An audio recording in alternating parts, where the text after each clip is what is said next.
Only once in all of 2022 has Genshin Impact not been the highest grossing, most downloaded gacha game until now. Hey, my name is Stix and welcome back to your monthly recap of how your favorite gacha games are doing on a month-by-month basis. Is Genshin still king? Is Azure Lane still pushing out incredibly hot waifus every month? Maybe a newly released gacha game like Path to Nowhere has broken records? That is what we're here today to discuss. If you're a fan of this series, like the video, hit that subscribe button, and make sure to tickle the notification bell. He likes it when you do that. Before we jump into the video though, I do want to take a moment here to thank all of our incredible patrons over on Patreon. You're all incredible, I hope you know that. Also, if you have a moment, consider following Mrs. Stix and I over on Twitter. We don't bite. Well, she does. Starting off at number 1 is the breakout hit of the year, Goddess of Victory NIKKE.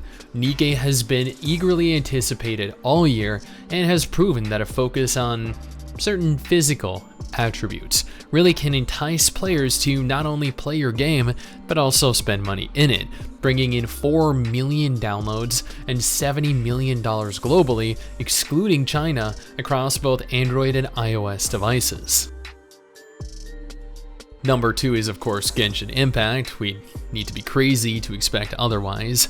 Genshin brought in a cumulative total of 3.8 million new downloads and $117 million in revenue across both Android and iOS devices. This is including both global and China. I will note that $60 million of that $117 million was made globally, which means that NIKKE globally managed to out-earn Genshin Impact somehow. Coming in at number 3 is Fate Grand Order with 190,000 new downloads and a massive $32 million earned on Android and iOS across both global and Japan. This is the franchise that just keeps on giving. Musume takes the number 4 spot. This consistently came in at number 2 in the past, but the gacha scene seems to be expanding quite significantly recently. Musume amassed 55,000 new downloads and $25.3 million on Android and iOS across Japan and Korea. Given the game made $24 million from Japan, it would seem that the game is relatively dead in Korea, which admittedly doesn't really look too good for the global release. Number 5 is Diablo Immortal, with an undisclosed number of total downloads from within China, but 400,000 new downloads globally.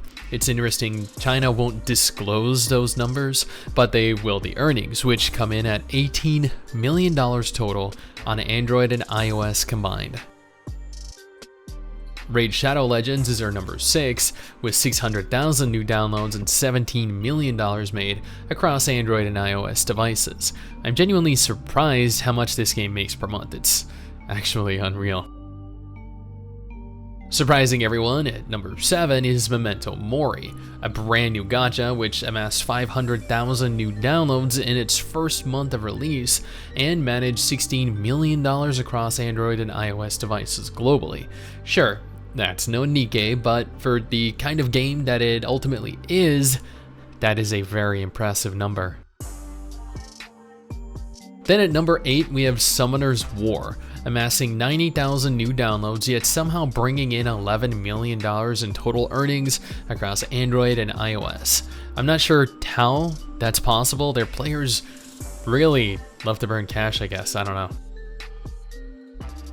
Arknights then comes in at number 9 with a whopping 170,000 new downloads and $10 million in total earnings across both Android and iOS devices. This is totaling both global and the Japanese versions of the game. Number 10 is Project SEkai with 360,000 new downloads and $9.9 million across Android and iOS devices, totaling both global and Japanese releases. Tower Fantasy managed to fall out of the top 10, coming in at number 11 with 200,000 new downloads and $8.9 million total across iOS and Android devices, combining both Chinese and global releases. For reference here, the Chinese version of Tower Fantasy brought in a mere $900,000 over the last month, which means And let's be honest here, all they really have is global, and even that has declined significantly. At number 12 is Path to Nowhere, managing 1.1 million downloads, significantly higher than Memento Mori, and $8 million across both Android and iOS devices globally, given how good this game ultimately turned out. And I have a video expressing how much I enjoyed the game on the channel.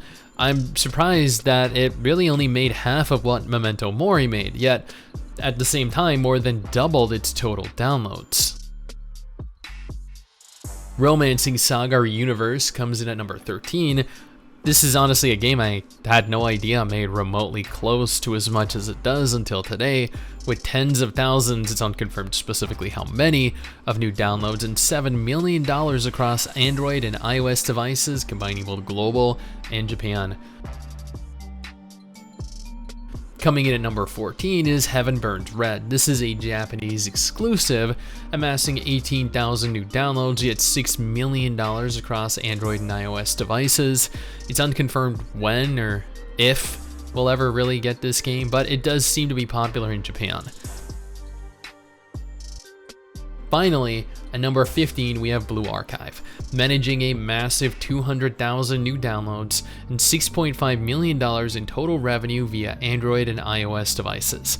This is totaling both global and Japanese markets together, which anime gacha games like this seem to really excel in. And that is everything. The 15 most popular gacha games this month, in the month of December 2022. If none of these games look like games that you'd be interested in, then you have very unique tastes, because these should satiate you in some way.